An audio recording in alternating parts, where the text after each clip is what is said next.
최근에 우연히 인터넷으로 그 임용택 목사님의 강의를 듣게 됐는데요. 그 강의를 듣는 중에 두 이야기가 참 인상적이었습니다. 그 두 이야기 중에 한 이야기가 뭐냐 하니까 그 강사 목사님의 아버님 이야기인데요. 아버님께서 이제 폐암으로 돌아가셨다는 겁니다. 그 폐암이 이 뇌로 전이가 되면서 큰 고통을 당하셨는데, 자녀 입장에서 그 사랑하는 부모님이 그렇게 고통당하시는 것을 지켜보는 게 얼마나 괴로웠겠냐고요. 그래서 그것이 늘 그 마음이 아프고 힘들었는데요. 그 강사 목사님의 아버님도 또 목사님이셨나 봅니다. 어느 날 아버님을 뵈러 갔더니 너무나 밝아지신 거예요. 그리고 막 괴로워하고 고통으로 일그러셨던 것들이 너무 좋아지신 겁니다. 그래서 이제 그 아들 목사님이 너무 놀라가지고 이게 어떻게 됐냐고 여쭈었지 않겠습니까? 그랬더니 그 아버님께서 아버님 목사님이 이런 말씀을 하시는 겁니다. 내가 말을 바꾸었어. 그게 무슨 말씀인가 보니까요, 이런 말씀을 하십니다. 내가 그동안 너무 힘들어서 이 죽겠다는 말이 입에 배어버렸는데, 죽는 그 순간까지 하나님 은혜에 감사하며 살아야 되는데 목사가 이러면 되겠나, 이제 그렇게 생각을 하시고 이제 내가 말을 바꾸기로 했어. 그리고 말을 바꾸었대요. 그러면서 하시는 말씀이 너무 아프고 또 힘드니까요, 이게 이 죽겠다 이 불평이 나올 때마다 이걸 이렇게 바꾸셨대요. 아이고 죽겠다가 나오면 아이고 죽게 있다, 아이고 죽게 있다. 그래서 죽겠다를 죽게 있다로 그렇게 바꾸셨대요. 그런데요, 놀라운 게 그렇게 그걸 살짝 바꾸어서 계속 고백을 했더니 마음에 기쁨이 오고 또 몸도 달라지고 얼굴도 달라지시고, 그래서 그 오랜만에 아들 목사님이 딱 보기에 아버지 뭐가 달라지셨어요. 그게 참 인상적이었습니다. 그 강사 목사님이 말씀하시기를 그렇게 이제 아버지께서 투병하시다가 오래 이제 지내지 못하시고 하나님께서 불러가셨는데요, 그날의 그 아버지 말씀이 자기에게 이게 유언처럼 됐다는 거예요. 그리고 그 말씀을 하시는, 그 기뻐하시는 아버지의 모습이 머릿속에서 각인이 돼서 떠나지가 않는다는 겁니다. 그 인간이 가진 언어, 이 말투, 말의 습관, 이게 얼마나 중요한가를 알 수 있게 하는 그런 내용이고요. 또 그런가 하면 이제 또 한 가지 이야기를 더 제가 들었는데, 영국 출신의 선교사입니다. 스탠리 존스 선교사님이라고요. 그 간디하고 교류가 있고 서로에게 영향을 미칠 만큼 굉장히 그 선한 영향력을 많이 행사했던 선교사님이라고 그러네요. 이 스탠리 존스 선교사님이 그렇게 열정적으로 사역하시다가 89세 되던 해에 중풍에 걸리신 겁니다. 이제 연세도 많으시고 이제 선교 활동도 그만두실 때가 됐는데, 그런데 이 스탠리 존스 선교사님 마음에 그 선교에 대한 열망하고 열정하는 마음이 너무 많고 크신 거예요. 그래서 이제 이 선교사님이 중풍에 걸려 누워 계시니까 너무너무 그게 답답한 겁니다. 난 아직 선교사에게 할 일이 더 있는데, 아직도 구원해야 될 영혼이 이렇게 많은데 내가 지금 이렇게 누워있어서 어떡하냐고. 그래서 이제 회복되기를 너무나 마음에 소원을 가지셨는데, 이 스탠리 존스 선교사님이 자기를 담당하는 간호사에게 굉장히 독특한 부탁을 하는 겁니다. 그 간호사에게 어떤 부탁을 하는가 보니까요, 간호사님이 제가 누워있는 병실을 들어올 때마다 저한테 이렇게 말씀해 주세요. 스탠리 존스, 일어나 걸으시오. 이렇게 말해달라는 겁니다. 그 젊은 간호사 입장에서 연세가 89세나 되신 그 어른에게 명령하듯이 스탠리 존스, 일어나 걸으시오, 이렇게 하는 게 이게 얼마나 어색하고 힘들겠냐고요.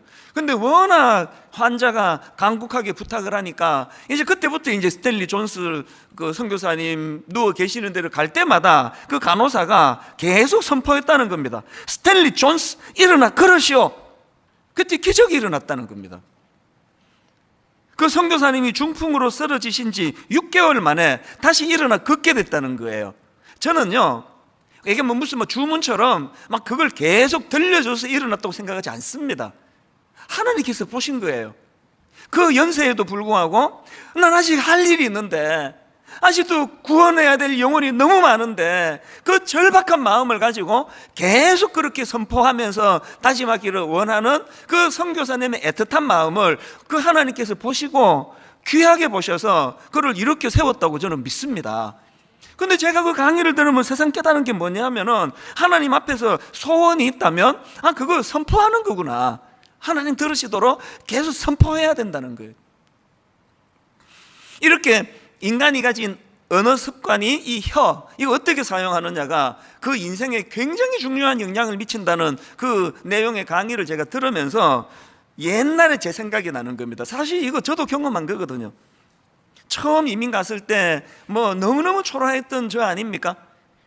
대학교 2학년을 마치고 이제 이민을 갔기 때문에 이제 대학을 입학도 하고 졸업도 해야 되는데 뭐 영어는 너무 안 되고, 그리고 또 이제 학비를 벌어야 되니까 하루 8시간 내지 9시간씩 풀타임으로 거의 막노동이죠. 영어를 못하니까 몸으로 때우는 것밖에 못할 거 아닙니까? 그렇게 지금 영어 실력이 짧은데 막 24시간 잘 때 말고는 도서관에 앉아가지고 공부해도 이게 지금 따라갈 수가 없는데 계속 일하면서 이제 학교를 다니니까 뭐 미국 대학을 뭐 졸업한다는 건 제 생각에도 이거 뭐 영 어렵지 않나, 그렇게 마음의 좌절도 많았고요. 그리고는 뭐 교회에 가면은 제 또래 친구들 중에는 일찍 이민 와가지고 막 영어 유창하게 하고, 그리고 그냥 막 스포츠카 몰고 다니고 이제 이런 친구들을 보면은 차도 없고 너무 주눅이 드는 거예요. 너무 초라한 겁니다, 제가. 그럼 옷인들 뭐 유명 상표 옷을 입을 수 있었겠습니까? 가장 싼 그 당시로 뭐 이런 그 월마트 같은 곳에 가가지고, 그때는 월마트도 없었습니다. 그런데 가서 제일 이제 싼 거 입으니까요. 그래서 이제 딱 두 종류더라고, 싼 옷이. 계속 입으면 입을수록 늘어나는 옷이 있고요, 반대로 계속 입으면서 빨면 빨수록 또 추는 옷이 있어요. 이게 둘 중에 하나예요. 얼마나 창피하고 부끄럽고 또 열등감도 많고 그랬는데, 여러분, 한국에서 유명한 목사님이 부흥회를 오신 거예요. 그 부흥회 때 말씀 하나를 제가 받았거든요. 그 말씀이 민수기 14장 28절, 그들에게 이르기를 여호와의 말씀에 내 삶을 두고 맹세하노라. 너희 말이 내 귀에 들린 대로 내가 너희에게 행하리니. 이 말씀이 저를 살렸습니다. 저는 지금도 확신합니다. 뭐냐 하니까요, 설교 한 편 잘 들으면 인생이 변할 수 있는 거 내가 겪은 거예요. 제가 그 부흥회에서 은혜를 받고 이 말씀을 마음에 담고, 그리고는 이제 그때부터 선포하기 시작한 거죠. 그 막 스포츠카 몰고 다니는 그 친구 만나면 이제 그 친구한테는 내가 말로 하면 안 되고요, 저 하나님 들으시라고, 하나님 들어야 네 말이 내 귀에 들린 대로 해준다 그러니까 계속 마음으로 선포했습니다. 네가 보기에 내 지금 좀 초라하지? 근데 있잖아, 10년 뒤에 내가 어떻게 되는지 넌 두고 볼래? 계속 그걸 선포했어요. 나 이렇게 안 끝내. 우리 아버지가 기도하다가 돌아가셨는데 10년 뒤에 나 어떻게 되는지 너 한번 두고 봐. 계속 만날 때마다 마음으로 선포를 했거든요. 근데 여러분, 뭐 이게 우연인지 뭐 하나님의 섬세하심인지 모르겠지만요, 그렇게 막 선포할 때가 23살 83년도예요 딱 10년 뒤 93년은요 제가 사랑의 교회에 옥하는 목사님께 발탁이 돼가지고 청소년 사역을 시작하던 해입니다. 딱 10년 뒤에. 그리고 그 이후로 저의 삶을 되돌아보면은 항상 너희 말이 내 귀에 들린 대로 그대로 해주시겠다, 그 말씀이 항상 제게 굉장히 중요한 영향을 미칩니다. 그래서 아까 연로하신 아버님 목사님은 아이고 죽겠다 할 때마다 아이고 죽게 있다 그러듯이, 제가 초라해지고 마음이 힘이 들고 부담이 되면 저는 계속 선포하기를 원해요. 너희 말이 내 귀에 들린 대로 그대로 해주기 원한다. 이거 기도 아닙니까? 기도 시간에 계속 하나님 앞에, 그 스탠리 존스가 참 89세 어른인데도 불구하고 난 이렇게 지금 누워있으면 안 된다고, 그래서 간호사 보고 스탠리 존스 일어나 걸으시오, 나 볼 때마다 이렇게 얘기해 달라고 부탁하는 그 의욕, 삶의 의욕, 이거 배워야 되는 거 아닙니까? 저와 여러분들이 이 말의 권세, 혀의 힘, 그것도 하나님의 이름으로 하는 말의 권세, 그러니까 이걸 굉장히 우리가 중요하게 생각해야 돼요. 그래서 제가 지난주 언급해드렸던 마틴 셀리그만 박사의 말을 또 인용하기 원합니다. 행복해지고 싶다면 낙관주의자가 되어야 되고, 누가 낙관주의자입니까? 어떤 사람이 죽겠다 그럴 때 죽게 있다, 이게 낙관주의자예요. 행복해지고 싶다면 낙관주의자가 되어야 하고, 낙관주의자가 되기 위해서는 언어 습관을 고쳐야 한다. 저희가 지금 6가지 영적 기초 다지기 6가지에 대해서 지금 살펴보고 있는데요, 이 6가지 전체를 규정하는 가장 중요한 두 기둥이 첫 번째인 말씀 묵상, 두 번째인 기도 훈련이에요. 그래서 지금요, 첫째, 둘째, 셋째 항목을 가지고 계속 적용해서 지금 2주째 이렇게 하고 있는 겁니다. 넷째로 진도 지금 일부러 안 나가고 있습니다. 왜? 몸에 배여서 익숙해질 때까지 제가 여러분에게 도움을 드리고 싶거든요. 그래서 오늘도 여러분, 제가 좋은 책 한 권을 소개해 드리고 싶은데요, 김기현 목사님이 쓰신 책 중에서 이 모든 사람을 위한 성경 묵상법, 이런 책이 있는데요, 사실 그 책을 추천하는 게 굉장히 조심스럽습니다. 그런데 이 책 제가 좀 추천하고 싶어요. 말씀을 묵상하는데 굉장히 실제적인, 이런 또 구체적인 그런 내용들을 다루고 있는데요, 이 책에 보면은 그 저자가 경험한 간증이 나옵니다. 한번 내용을 들어보세요. 말씀 묵상이 없었다면 지금의 저는 없었을 것입니다. 말씀 묵상이 있었기에 저는 살았습니다. 저는 30대 절반이자 후반을 죽음에 대한 묵상으로 보냈습니다. 죽이도록 미운 사람이 있었습니다. 남을 미워한다는 것, 그것도 죽이고 싶을 정도로 증오한다는 것이 괴롭고 부끄러워 미칠 지경이었습니다. 그런 나 자신이 미워 매일 죽고만 싶었습니다. 자살의 유혹이 떠나지 않았습니다.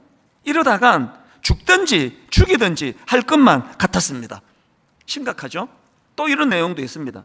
저는 분노의 감정에 사로잡히면 2시간이고 3시간이고 가장 악한 상상을 다 했답니다. 그런 저를 살린 것은 성경이었습니다. 말씀 묵상이 없었다면 지금의 저는 없었을 것입니다. 말씀 묵상이 있었기에 저는 살았습니다. 여러분, 우리가 이 말씀 묵상의 능력이 왜 중요하다고요? 이 목사님이 그러시잖아요. 이 목사님 내면에 분노가 많고 이러다가 내가 그 인간을 죽이든지 내가 죽든지 뭐 양당 간에 뭐가 나와야 될 것 같다고 하는 그 분노가 가득했던 이 젊은 청년을 오늘 이렇게 말씀을 깊이 묵상하는 참 훌륭한 목사님으로 변화될 수 있게 된 원동력이 뭐냐? 본인이 얘기할 게 말씀 묵상이었다고. 여러분, 이 언어 습관을 고치는데 말씀 묵상이 왜 중요한지 아십니까? 우리 지난주 살펴본 말씀 아닙니까? 마태복음 12장 34절, 독사의 자식들아 너희는 악하니 어떻게 선한 말을 할 수 있느냐. 그 다음 보세요. 이는 마음에 가득한 것을 입으로 말함이라. 우리가요 그냥 위선으로 고상하게 이렇게 말하는 거요, 한두 번은 되는데 툭툭 튀어나와요. 못 감춥니다. 예수님이 말씀하신 그대로예요. 그 사람 속에 든 게 나온다는 거예요. 말씀 묵상을 왜 해야 된다고요? 선한 걸 넣어야 선한 게 나오니까. 누가 말의 권세를 모르느냐고요. 누가 긍정적으로 좋게 말하면은 그거 좋은 거 항상 세워주고 격려해주면 그게 그 사람이 존경받는 조건이라고 누가 모르느냐고요. 들어있는 게 악한 거기 때문에 항상 악한 게 나온다는 거거든요. 그렇기 때문에 자꾸 부정적으로 말하기 좋아하고 그 남들에 대해서도 그 대화법을 들어보면은 참 어린애 같은 사람이 있어요. 상대방 깎아내리고 자기 올리고, 상대방 깎아내리고 자기 올리고, 자기만 올리기 심심하면 상대방 깎아내리고 자기 아들 올리고, 계속 이런 사람들이 있어요. 그 어린애예요, 어린애. 어떻게 해야 된다고요? 말씀을 묵상하는 거예요. 말씀이 내 안에 가득 선한 것들이 있으면 계속 선한 말이 나오는 거예요. 제가 지난 주일날 이 언어도 훈련이다, 그래서 훈련해야 된다, 그러면서 이제 2가지를 제시했는데요, 시간이 없어서 하나만 지난주 말씀을 드렸고 남은 하나를 이제 오늘 말씀드리려고 하는데요, 우리가 훈련해야 될 2가지 중 첫째가 뭐였냐 하니까 이 말씀 묵상과 언어 절제 훈련을 해야 된다. 한마디로 말하면요, 그 내뱉기 전에 말씀부터 묵상해라, 그 얘기예요. 누구 만나러 가기 전에 내버려 두면 또 그냥 툭툭 쓸데없는 상처나 주는 말을 하고 집으로 가면 돌아가면서 내가 그때 그 말을 왜 했지? 그거 싫으시면 말하기 전에, 누구 만나러 가기 전에 말씀을 집어넣고 가라는 거예요. 말씀을 먼저 묵상하라는 겁니다. 그리고 중요한 어떤 뭐를 결정해야 되는 그런 미팅이 있다면 그 김하중 장로님처럼 기도하고 가라는 거예요. 그 하나님과 길을 터놓고 가라는 겁니다. 이게 첫 번째였고요. 그런가 하면 오늘 다룰 2번째 훈련이 뭐냐, 그렇게 내면이 말씀으로 충만해졌다면, 내면이 말씀으로 채워졌다면 그걸 자꾸 개인적으로 가둬두지 말고 흘려보내려는 겁니다. 공동체를 통해서 실습하라는 거예요. 그 말씀드렸잖아요. 교회는요, 내가 조금이라도 성숙해진 이 언어를 보여주고 실습하는 데예요. 그 다락방 소그룹 모임이 바로 그런 곳이에요. 가정도 마찬가지입니다. 가정은요, 내 내면의 성숙함이 언어로 드러나고 있는지를 점검해보는 테스트장이 가정입니다. 그래서 뭐 이 책 다 읽고 또 뭐 교회에서 주는 이것도 읽고 막 성경도 다 읽고 나가면서 자기 아내한테 그냥 험한 말 하고 가면요, 그거는 그 삼국지 무협지 읽은 거지 성경 읽은 게 아니에요. 말씀이 내 안에 제대로 들어왔으면 나오는 말이 축복의 언어, 격려의 언어, 용서의 언어, 이걸 하자는 거거든요. 오늘 본문도 똑같은 원리입니다. 오늘 본문 골로새서 3장 16절 17절, 그리스도의 말씀이 너희 속에 풍성히 거하여, 이게 지금 전제로 나오는 거 아닙니까? 이게 먼저 그리스도의 말씀이 너희 속에 풍성히 거하여, 그리고는 그 다음에 모든 지혜로 피차 가르치고 권면하며 시와 찬송과 신령한 노래를 부르며 감사하는 마음으로 하나님을 찬양하고, 또 무엇을 하든지 말에나 일에나, 이게 또 나오잖아요. 말에나 일에나 다 주 예수의 이름으로 하고 그를 힘입어 하나님 아버지께 감사하라. 지금 16절 17절에서 나오는 이 모든 선한 일을 도모하기 위해서는 뭘 제일 먼저 해야 됩니까? 제일 먼저 해야 되는 건 그리스도의 말씀이 너희 속에 풍성히 거하여, 이게 먼저라는 겁니다. 자동차 엔진 운전하려면 그 휘발유 연료를 넣어야 되잖아요. 내가 지금 부산으로 지금 차를 몰고 가야 된다 하면 제일 먼저 점검해야 되는 게 이 휘발유가 충분한가? 그래서 왜 고속도로 중간중간마다 휘발유 넣는 거 있습니까? 계속 그 휘발유를 공급을 받아야 이 운전을 하고 부산까지 갈 수 있는 에너지가 나오기 때문입니다. 여러분, 지금 이 긴 나그네 인생길 가운데 그 말씀에 그 연료 공급도 안 받고 그냥 자기 생각대로 그 가짜 석유 막 넣어가지고 휘발유 넣어가지고 그러니까 생각지도 않게 막 툭툭 자꾸 튀어나오는 거거든요. 말씀이 우리 안에 풍성하게 거해야 됩니다. 조연산 목사님이 쓰신 말의 힘이라는 책이 있는데요, 그 책에 보니까 잠언 12장 18절입니다. 칼로 찌름같이 함부로 말하는 자가 있거니와 지혜로운 자의 혀는 양약과 같으니라. 여기 나오는 양약이라는 이 단어는 히브리어로 마르페라는 단어인데요, 똑같은 단어가 한 군데 더 나옵니다. 잠언 15장 4절, 온순한 혀는 곧 생명나무지만, 여기 나오는 온순한 혀 할 때 온순한, 이게 히브리어로 마르페예요. 이 마르페라는 단어가 지금 두 군데 같이 나왔는데요, 이 단어의 어원은 치료라는 뜻을 가진 라파입니다. 라파는 들어보지 않으셨어요? 구약의 그 하나님의 성품에 따라서 이름이 여러 개가 나오는데, 여호와 라파, 그거는 하나님의 치료하시는 능력을 강조할 때 부르는 이름 아닙니까? 여호와 라파 할 때 라파예요. 그러니까 여러분, 지혜로운 자의 혀는 양약과 같다, 이게 라파. 그 다음에 온순한 혀는 생명나무 같다, 이 라파. 이 뭘로 의미합니까? 우리가 주님 안에서 지혜롭고 성숙한 사람이라면 우리가 나누는 대화에는 치료 요소가 흘러나온다는 거예요. 저희 어머니는 시골 분이시고 초등학교밖에 안 나오신 분이잖아요. 뭐 그 당시는 다 그랬으니까요. 그런데 내가 어릴 때 참 신기한 게 있었어요. 그 중고등학교 때, 그때는 정말 선생님들이 너무 하셨어요. 뭐 열받으면 막 주먹으로 막 때리기도 하고, 막 몽둥이로 막 엉덩이가 막 피가 배일 정도로 그렇게 두들겨 맞고 그러면 상처를 받죠. 막 분노가 생기죠. 그래가지고 너무 억울한 일을 당하고 상처받고 그렇게 집에 가가지고 어머니한테 막 울면서 막 그 이야기를 일러 바치고 나면 신기하게 치료가 되는 거예요. 몇 말씀 하지도 않으시는데 그 몇 말씀 툭툭툭 던져주시는데 다 치료가 되는 겁니다. 이게 어떻게 된 거야? 우리 어머니가 뭐 상담 공부를 하셨나? 우리 몰래 뭐 어디 대학원까지 나오신 거 아니야? 그게 아니고요, 저는 본문에서 그 답을 찾은 겁니다. 어디서 답을 찾았다고요? 하나님 앞에서 우리가요, 잠언 12장 18절 3번 얘기입니다. 함부로 말하는 사람의 말은 비수 같아도 지혜로운 사람의 말은 아픈 곳을 낫게 하는 이 약효가 흐른다는 거예요. 다시 한번 들어보세요. 함부로 말하는 사람의 말은 비수 같아도 지혜로운 사람의 말은 아픈 곳을 낫게 하는 약이다. 이 두 극단적인 일이 동시에 일어나는 곳이 그게 교회예요. 교회에서 끊임없이 그 함부로 말하는 사람 때문에 비수를 꽂는 일들이 계속 일어나고요, 그런가 하면은 또 지혜로운 사람들로 인해 가지고 그 안에서 아픈 곳을 낫게 하는 약효가 있습니다. 이 교회하고 또 하나 가정이에요. 가정이 두 가지가 동시에 일어납니다. 가장 빗으로 가슴을 찌르는 게 자식이 부모에게 하는 말, 부모가 자식에게 하는 말, 부부가 부부에게 하는 말, 남편이 아내에게 비수를 꽂아. 그런가 하면 또 가장 고마운 일들이 일어납니다. 지혜로운 사람의 말은 아픈 곳을 낫게 하는 약이다. 그래서 저는 사모합니다. 하나님 분당 우리 교회는 전자가 흐르기 원합니다.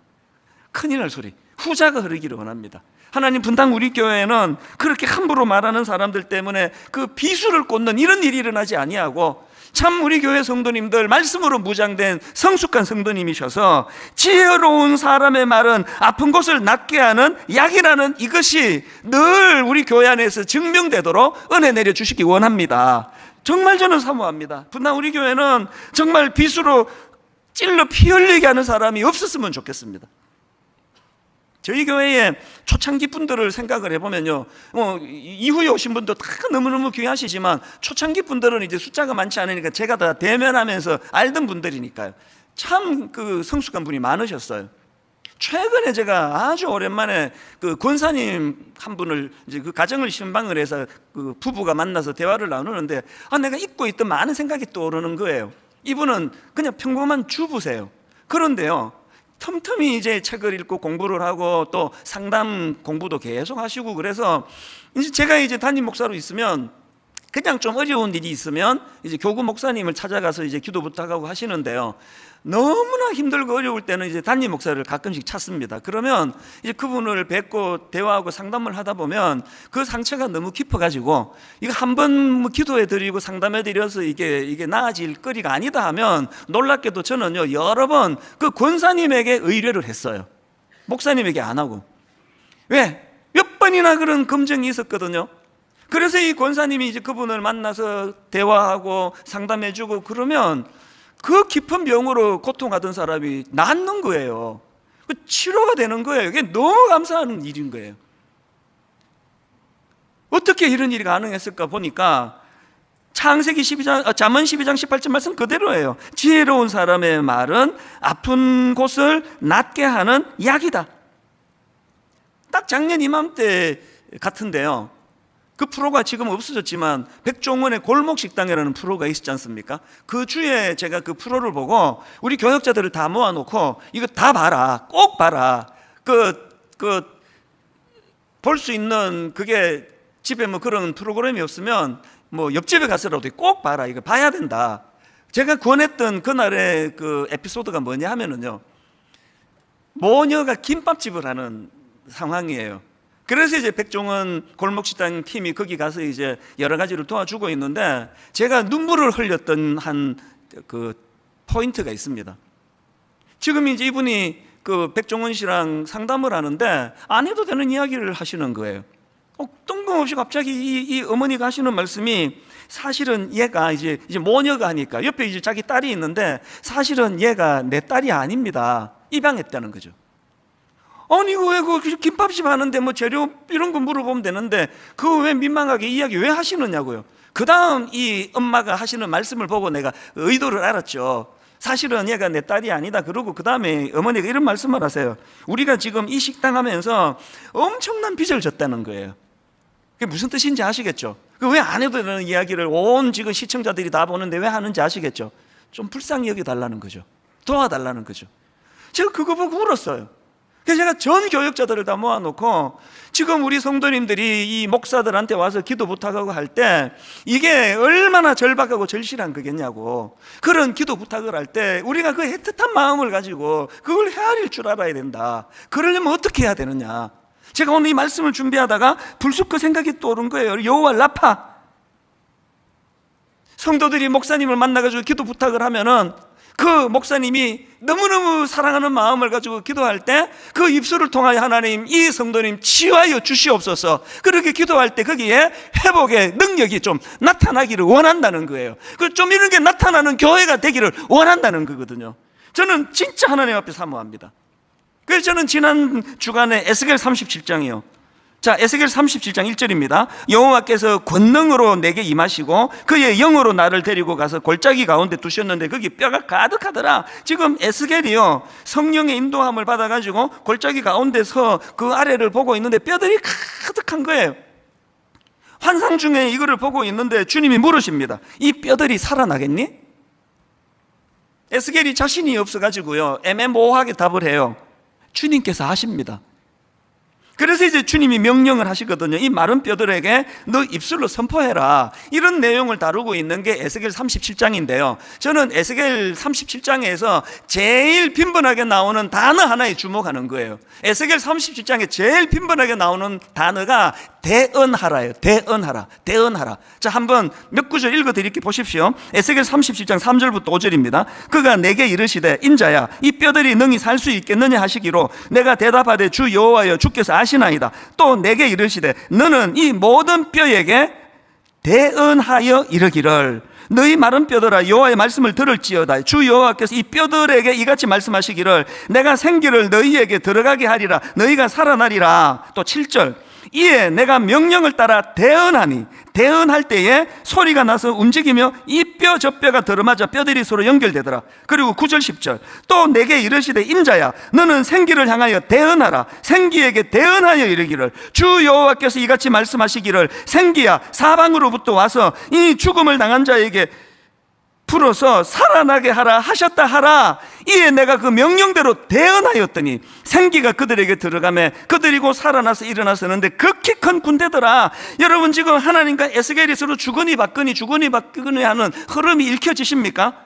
지금 에스겔과 하나님이 주거니 받거니 하는 그 안에서 여호와 라파, 치료하시는 하나님의 역사를 너의 입을 통해서 대언하여 선포할 때에 그 역사가 나타난다는 거예요. 여러분, 하나님 말씀은, 그리고 하나님의 말씀에는 죽은 것을 살리는 능력이 내포되어 있는 줄로 믿습니까? 여러분, 믿으십니까? 그거를 대언해서 선포하라는 거예요. 믿는다면, 그 믿음이 있다면 오늘도 이 말씀의 강력함이 믿는 우리들에게 어떤 사명을 주시는 겁니까? 어느 현장으로 가기를 원합니까? 어떤 문제를 만나 죽겠다는 그 현장을 가서 대언하라는 거예요. 예, 혹은 우리 입으로 한다면 권사님 힘든 거 알겠는데요, 죽겠다가 아니라 죽게 있다라고 선포할 때입니다. 이걸 대언하라는 게 대언. 여러분, 분당 우리 교회는 정말 생명을 살리는 공동체가 됐으면 좋겠습니다. 베드로와 같은 선포가 이곳저곳에서 터뜨려지는 교회가 되기 원합니다. 베드로가 이르되 은과 금은 내게 없거니와 내게 있는 이것을 너에게 주노니 나사렛 예수 그리스도의 이름으로 일어나 걸어라. 목사 입에서만 아니고 설교할 때만 하는 선포 아니고 우리들의 삶의 현장에서 다락방 소그룹 모임 안에서 지쳐있는 수많은 성도들 앞에서 나사렛 예수 그리스도의 이름으로 일어나 걸어라, 이 말씀이 대언되어지는 그런 교회가 되기를 원합니다. 그런가 하면은 에베소서 4장 29절을 보십시오. 무릇 더러운 말은 너희 입 밖에도 내지 말고 오직 덕을 세우는 데 소용되는 대로 선한 말을 하여 듣는 자들에게 은혜를 끼치게 하라. 여기에 나오는 선한 말을 하여 할 때 선한, 이게 히브리어로 노암이라는 단어인데요, 기쁨을 주는, 친절한, 은혜스러운, 이런 뜻이 내포된 단어랍니다. 그래서 공동번역은 이렇게 번역합니다. 남을 해치는 말은 입 밖에도 내지 마십시오. 오히려 기회 있는 대로 남에게 이로운 말을 하여 도움을 주고 듣는 사람에게 기쁨을 주도록 하십시오. 여러분, 우리 교회가 꿈꾸는 소원이 이거예요. 교회 안에서 치료의 역사가 일어나기 원합니다. 목사의 말 속에서 하나님 향한 기도 속에 환자들이 치유되고 상한 마음이 치유되는 능력이 일어나기를 원합니다. 그와 똑같이 소원합니다. 이렇게 살맛 나지 않는 세상에서 그냥 엿새 동안 우울하게 짝이 없는 세상을 사는 성도님들에게 분당 우리 교회가 기쁨을 주는 교회가 됐으면 좋겠어요. 예배 드리고 가면은 뭔지는 모르겠는데 기분 되게 좋네, 왜 이래? 날씨도 흐린데. 기쁨을 주는 교회. 제가 이번에 다락방을 개강하면서 두 가지 목표를 가지기 시작했어요. 우리 다락방 공동체는, 소그룹은 두 가지를 구현한다. 재미와 의미. 의미와 재미, 둘 중에 하나만 있으면 안 돼요. 의미는 있는데 재미가 없다, 그 다음 주도 안 가요. 재미는 있는데 의미가 없다, 타락한 모임이에요. 의미와 재미, 재미와 의미. 그래서 제가 우리 교역자들 다 모아놓고 그 농담으로 한 얘기죠. 농담 반 진담반으로, 아니 그 교회에서 목사들이 그 모임을 그렇게 재미없게 하면 어떡하냐, 그 범죄 행위다 그거. 안 그래도 그 재미없어 하는 사람한테 그래서 재밌게 해야 된다, 무조건 재밌게 해야 된다 그랬더니 모든 교육자들이 한 마음으로 똑같이 저를 쳐다봤습니다. 당신은? 사실 여러분, 교회는 즐거워야 돼요. 제가 20대 때 저를 살려준 건 하나님이시고요, 저를 살려준 기관은 교회예요. 그래서 정말 그 이민 생활에 영어도 못하는데 뭐가 재밌겠습니까? 그렇게 이제 학교 졸업하고 먼 지역에서 조그마한 이제 비즈니스를 시작했는데요. 뭐 장사도 잘 안 되고 막 이럴 때는 막 답답한데요. 그렇게 이제 저녁 7시에 문 닫고 나면 집으로 안 가요. 훨씬 더 먼데 자리 잡고 있는 교회로 가요. 그때 청년부 뭐 다 해봐야 뭐 열 몇 명도 안 될 때거든요. 너무너무 재밌는 거예요. 뭐 성경 공부만 한 거 아니에요. 뭐 피자 먹으러도 가고 테니스도 치고 낄낄거리고 깔깔거리고 막 그게 저를 살려줬어요. 그때 우리 그 이민교회 청년부를 그 회장님으로 섬겼던 부부가 있었는데 지금도 한 35년이 지났는데 지금도 이름이 잊혀지지 않아요. 이효성 장로님. 지금은 장로님이 되셨는데 그때 집사님이에요. 맨 처음에 제가 이분을 잊지를 못해요. 그 교회 처음 가가지고요, 예배가 다 끝났는데 전부 다 이제 낯선 사람이에요. 다 자기들끼리 막 권사님 호호 막 그러고 하는데 나 아는 사람이 아무도 없어요. 그냥 너무 외로워가지고 화장실 옆에 그냥 이렇게 웅크리고 있었어요. 여러분, 예배 마치고 그냥 권사님 호호하지 말고 꼭 화장실 옆에 서 있는 사람 체크해야 돼요. 그 처음 온 사람이에요. 그렇게 어색해 있는데요, 이 이호성 집사님이 제게 다가오신 거예요. 보니까 형색도 남루하고, 그래서 그 처음 오셨군요. 그러면서 그때부터 이분이 저를 섬겨주시는데요, 주일날이 지나 주일날 오후가 되면 예배가 마치면 꼭 자기 집으로 저를 데리고 가요. 저는 20대니까. 그래갖고 그 뒷마당에서 LA 갈비 구워가지고 꼭 이렇게 대접하고, 그분 생각에 이 사람이 뭐 갈비들 먹을 수 있겠나 그런 생각을 했는 것 같아요.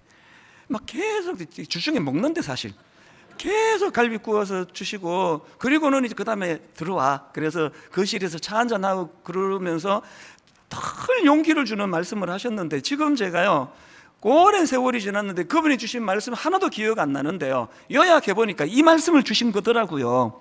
바로 이 말씀이에요.